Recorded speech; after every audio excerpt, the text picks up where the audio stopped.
Halo teman-teman, perkenalkan kami dari kelompok 53 Logistik C. Di sini kami akan mempresentasikan mengenai simulasi sistem penggunaan ruangan di Gedung Gria Legita Universitas Pertamina.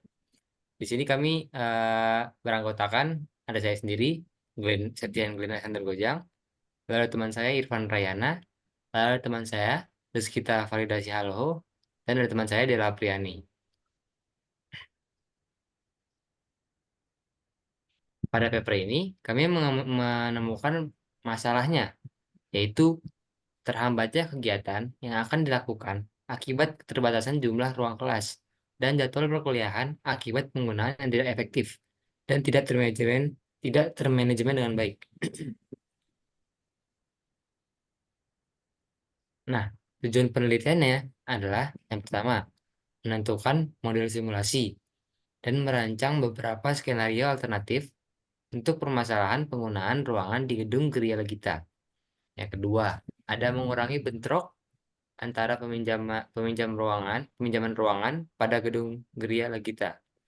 Skenario baru dalam simulasi yang dihasilkan diharapkan dapat memaksimalkan penggunaan ruangan kelas di gedung Geria Legita dan mampu memberikan beberapa manfaat seperti menghemat waktu, menghemat biaya, serta dapat memberikan gambaran alternatif solusi yang akan diimplementasikan. Selanjutnya, ada metode penelitian yang digunakan dalam paper ini.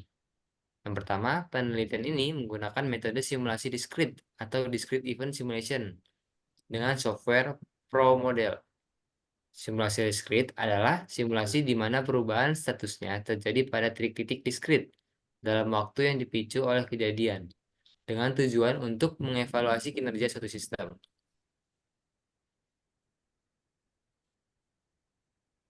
Oke, selanjutnya itu langkah penelitian dari si paper ini. Yang pertama itu dimulai dengan pengumpulan data, di mana datanya itu terbagi menjadi dua, yaitu peminjaman ruangan reguler dan non-reguler.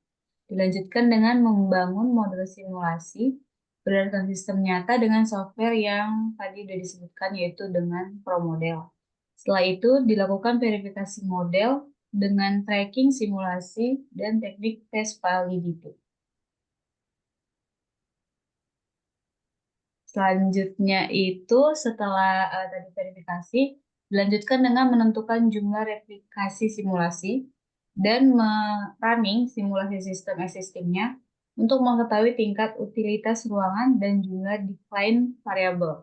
Setelahnya, peneliti mengembangkan skenario perbaikan, yaitu penambahan ruang kelas untuk mencapai decline variabel sama dengan 0. Terakhir, untuk penyelesaian si penelitian ini dilakukan analisis hasil simulasi, terutama terkait tingkat utilisasi ruang kelas setelah skenario penambahan.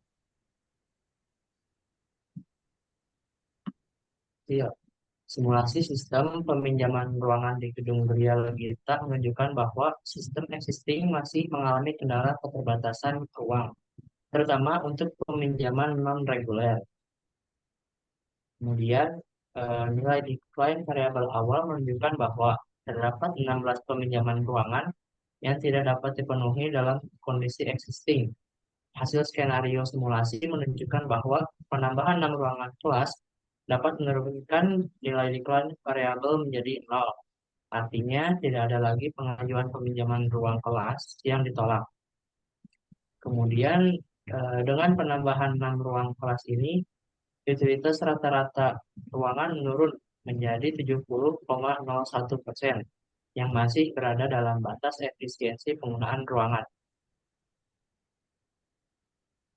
Berikutnya untuk kekuatan penelitian atau kelebihan dari paper yang kami teliti, yang pertama adalah metode simulasi berbasis data nyata sehingga hasilnya lebih representatif dan akurat.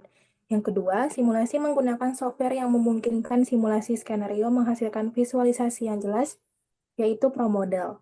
Yang ketiga, pendekatan berbasis replikasi memastikan bahwa hasil simulasi memiliki validitas statistik yang baik. Yang keempat, memberikan solusi konkret yaitu penambahan ruang kelas sebagai alternatif optimal untuk mengatasi keterbatasan ruangan. Untuk Kelemahannya sendiri, yang pertama, objek penelitian terbatas pada satu objek sehingga hasil penelitian belum tentu bisa diimplementasikan pada objek lain. Yang kedua, penelitian kurang mempertimbangkan faktor eksternal seperti perubahan jumlah mahasiswa atau kebijakan akademik yang bisa mempengaruhi pola penggunaan ruangan. Yang ketiga, penelitian bergantung pada asumsi simulasi yang mungkin tidak sepenuhnya mencerminkan kondisi nyata, terutama jika ada faktor yang tidak terdeteksi dalam data yang dikumpulkan. Sebagai kesimpulan, hasil penelitian ini menunjukkan bahwa penambahan 6 ruang kelas di gedung Gria Legita dapat mengatasi masalah keterbatasan ruangan dan mengurangi jumlah pengajuan peminjaman yang ditolak. Hasil penelitian dapat menjadi dasar bagi pengelola kampus dalam merencanakan pengembangan infrastruktur untuk mendukung kegiatan akademik dan non-akademik. Oke, berikut hasil presentasi kami. Terima kasih atas perhatiannya. Selamat malam. Terima kasih.